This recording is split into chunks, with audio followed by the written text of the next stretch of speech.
Le cancre noir. Dans les entrailles profondes de l'hôpital ultramoderne Lauréat, dissimulé sous les falaises grises d'une ancienne carrière militaire, les murs vibrent du cliquetis régulier des machines automatisées. C'est une cathédrale de verre et de métal, un sanctuaire voué à la science la plus avancée, mais aujourd'hui assiégé par une menace que personne ne comprend. La maladie noire.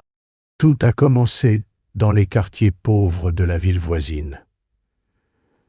Une toux sèche, une faiblesse, des hémorragies internes. Puis, l'épidémie s'est répandue comme un feu invisible. Les hôpitaux ont été submergés. Les communications ont été restreintes. Le silence a remplacé l'information. Et l'hôpital Lauréat est devenu le dernier rempart. Le docteur Charles Lefebvre, directeur du laboratoire principal et chercheur en virologie, est à bout de force guerrière. Il est debout depuis 3 jours, les yeux rougis, la main tremblant. Il a vu les scanners, analysé les échantillons, consulté tous les protocoles, point. Mais la maladie noire résiste à tout. Elle mute, s'adapte, se propage sans logique. Il sait qu'il lui manque une pièce du puzzle, quelque chose qu'il refuse peut-être de voir. Un matin, alors qu'il retourne dans son bureau glacial, il découvre une silhouette inattendue dans le sas de sécurité. Une femme, fine, au visage fermé, le regard perçant. Dr Alice Mercier, généticienne. Elle n'a pas été invitée. Elle n'a averti personne. Mais elle détient une autorisation émise par une branche obscure du ministère de la Santé. Je suis venue comprendre, dit-elle simplement, et peut-être réparer.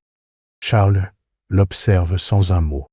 Il a entendu parler d'elle, une étoile montante du génie génétique, disparue des radars après l'explosion inexpliquée de son ancien laboratoire.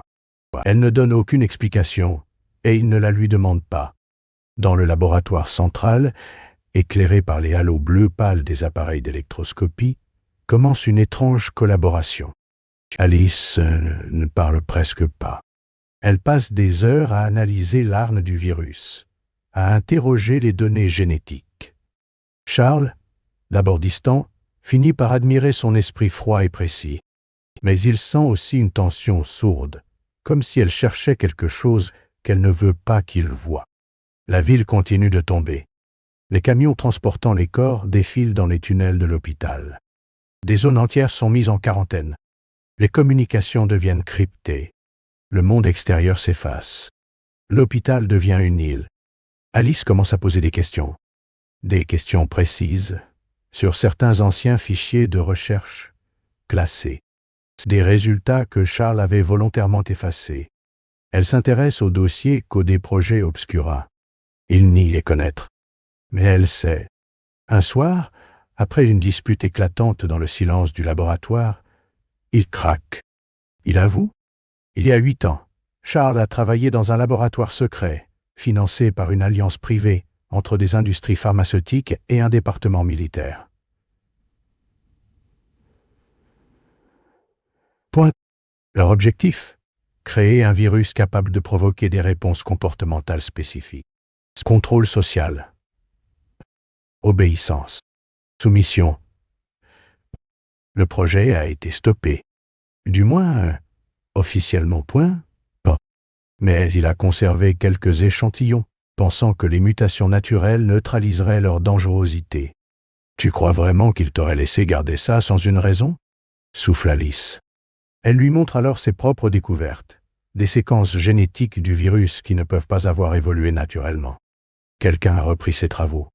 Quelqu'un les a modifiés, améliorés, pour les libérer volontairement. Le choc est terrible. Charles réalise que la maladie noire n'est pas une erreur, ni une revanche de la nature. C'est une fabrication, une arme. Quelques jours plus tard, une coupure d'électricité plonge le laboratoire dans le noir. Les systèmes de sécurité tombent en manée. Un individu masqué s'infiltre. Il ne cherche ni or ni rançon. Il vole des échantillons, des disques durs, des rapports. Charles tente de l'intercepter, mais se fait assommer. À son réveil, tout a disparu. Alice, blême, le soigne en silence. Elle a vu le visage du saboteur. Elle ne dit rien. Mais elle sait. Le lendemain, l'administration hospitalière accuse Charles d'avoir dissimulé des recherches interdites. Alice aussi est suspectée. Mais avant qu'il ne soit arrêté, il fuit avec les dernières données, les fragments de vérité. Dans une vieille ambulance volée, il s'enfonce dans la campagne. Au fond d'un sac, les derniers échantillons de la maladie noire. Sur une clé USB, les preuves de leur implication et peut-être de leur innocence. Il roule sans parler. Le ciel est gris.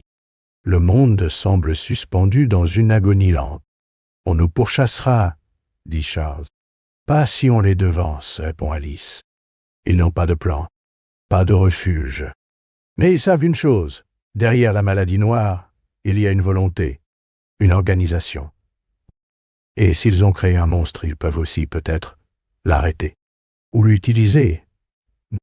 Et pendant que le monde entier tremble face à une pandémie incontrôlable, deux anciens ennemis, deux médecins devenus fugitifs, roulent vers une frontière invisible, porteurs d'un virus, et d'un secret que l'humanité n'est peut-être pas prête à entendre.